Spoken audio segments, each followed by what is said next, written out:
राधानगरी दाजीपूरच्या घनदाट जंगलात पक्ष्यांचे आवाज येत होते. पानांचा सळसळाट होत होता.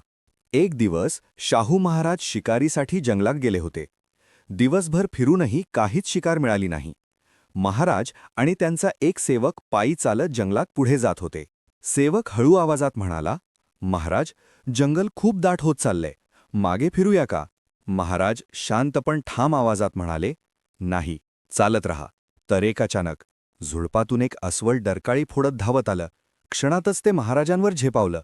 धक्क्यात महाराजांची बंदूक खाली पडली. पण महाराज घाबरले नाहीत. त्यांनी अस्वलाचे पुढचे पाय घट्ट पकडले आणि त्याच्याशी झुंज देऊ लागले. अस्वलाने महाराजांवर जोरदार हल्ले केले. महाराजांच्या अंगावर खोल ओरखडे पडले. रक्त वाहू लागलं. शरीर रक्तबंबाळ झालं. तरीही महाराजांनी आपली पकड सोडली नाही. हे पाहून सेवक घाबरला. तो वाचवा वाचवा ओरडत झाडावर चढून बसला. महाराज रक्तबंबाळ अवस्थेतही दणदणीत आवाजात ओरडले, "खाली ये! बंदूक उचल! गोळी झाड!" तेवढ्यात एका बाजूने एक धनगर धापा टाकत तिथे आला. महाराजांची अवस्था पाहून तो थांबला नाही. महाराजांनी ठाम आवाजात सांगितलं, "घाबरू नकोस, नेम धर." धनगरने नेम धरला आणि गोळी झाडली. गोळी लागल्यावर अस्वल खाली कोसळलं.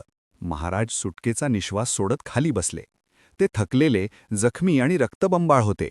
धनगर महाराजांच्या पाया पडला. महाराजांनी भारदस्त पण आपुलकीच्या आवाजात म्हटलं, "तू माझा जीव वाचवलास. बोल, तुला काय पाहिजे?" धनगर हात जोडून म्हणाला, "महाराज, मला काहीच नको. फक्त कधीतरी तुमच्या पायाचा स्पर्श माझ्या झोपडीला व्हावा." हे ऐकून महाराजांचे डोळे पाणावले. ते धनगराच्या झोपडीवर गेले. तिथे त्यांनी प्रेमाने दिलेली आंबील पिली. महाराज गंभीर आवाजात म्हणाले, "तू काहीच मागितलं नाहीस, पण तुझ्या धैर्याचं मोल मोठं आहे. आजपासून हा डोंगर आणि हा सगळा भाग तुझ्या नावावर करतो." सेवक लाजेने मान खाली घालून उभा राहिला. असा हा शाहू महाराजांचा न्याय, जो संकटात डगमगत नाही आणि उपकार कधी विसरत नाही.